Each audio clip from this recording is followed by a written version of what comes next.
আসসালামু আলাইকুম। এই ভিডিওতে আমি দেখিয়েছি কিভাবে খুব সহজ পদ্ধতিতে সুন্দর ডিজাইনের সেলোয়ার তৈরি করবেন। শুরু থেকে শেষ পর্যন্ত কাটিং, ডিজাইন এবং সেলাই ধাপে ধাপে দেখানো হয়েছে, যাতে নতুনরাও সহজেই শিখতে পারেন। একটা কাগজ কাটিং করে নিয়েছি, সেটা মাপে মাপে কেটে বসাতে হবে। বসিয়ে প্রথমে কলম দিয়ে দাগ দিয়ে নেওয়ার পরে চক দিয়ে দাগ দিয়ে নেবেন, না হলে বোঝা যাবে না। এরপরে আমি আটা লাগিয়ে নিব। আটা লাগানোর পরে ডুরি ফিতা আগেই রেডি করে রেখেছি। এই ডুরি ফিতাটা বসিয়ে নিব। আটা দেওয়ার লাগানোর পরে বসানোর পরে সেলাই করতে হবে। দেখুন কিভাবে লাগালাম। লাগিয়ে উপরে দিয়ে চাপ সেলাই দিয়ে নিতে হবে, তাহলে আর ছুটবে না।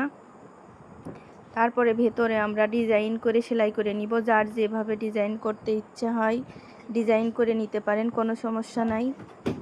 দেখুন আমার এটা ভালো লাগছে, পরে আমি এটা এইভাবেই দিয়ে নিয়েছি।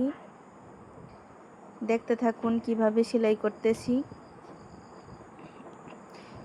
একটা সেলাই করা কমপ্লিট, এভাবেই সবগুলো রেডি করে নিয়েছি। এই যে দেখুন, পুরাটা সেলাই করার পরে অসম্ভব সুন্দর লাগে ডিজাইনটা। এখন আমরা সেলোয়ারের সাথে ওই কাপড়টা জয়েন্ট করে নিব।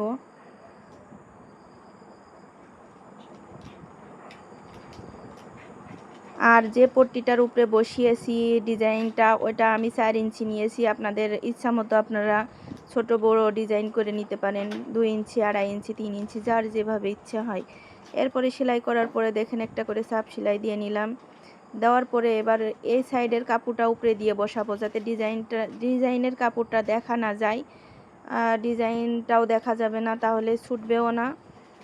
চাপ সেলাইটা দেওয়ার পরে এটার ফিনিশিংটা খুবই সুন্দর আসবে, তাহলে বোঝা যাবে না যে কিভাবে জয়েন্ট করা হয়েছে।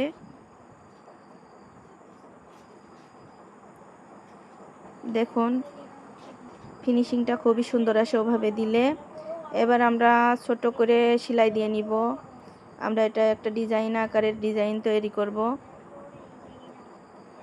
একদম কাপড় অল্প করে রেখে একটা করে সেলাই দিয়েছি। এবার আরেকটা সেলাই দিয়ে নিব সাইডে। সেম পদ্ধতিতে আরেকটা সেলাই দিয়ে নিলাম। নেওয়ার পরে এবার একটা লেস বসবে। লেসটা বসাতে হবে প্রথমে, বসিয়ে নেওয়ার পরে উল্টাতে হবে।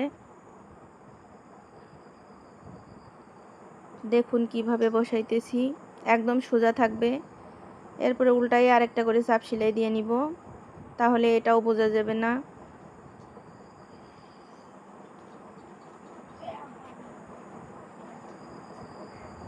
আমরা কাপড় কেটে টুকরা করে না বসিয়ে এভাবে যদি বসাই, তাহলে কোথাও কাপড় বের হবে না, জোড়ার মুখ বের হবে না, ফিনিশিংটা খুবই সুন্দর আসবে।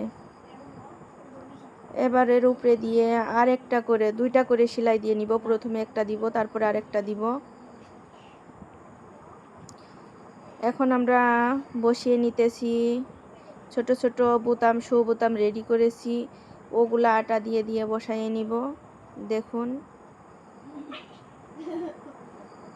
সেম পদ্ধতিতে বসিয়ে নেবেন। নেওয়ার পরে এটা হাতে সেলাই করে নিয়েছি, আপনারাও হাতে সেলাই করে নেবেন। দেখুন উপরে আরেকটা করে সেলাই দিয়েছি। এই সেলাইটা স্কিপ হয়ে গেছে, আমার ভিডিওটা আসেনি। এই সালোয়ার ডিজাইনটা আপনারা নিজেরাও রেডি করে নিতে পারবেন। আর ভিডিওটি যদি ভালো লেগে থাকে, ডিজাইনটি যদি আপনাদের পছন্দ হয়ে থাকে, লাইক, কমেন্ট, শেয়ার আর সাবস্ক্রাইব করে দিবেন। ধন্যবাদ।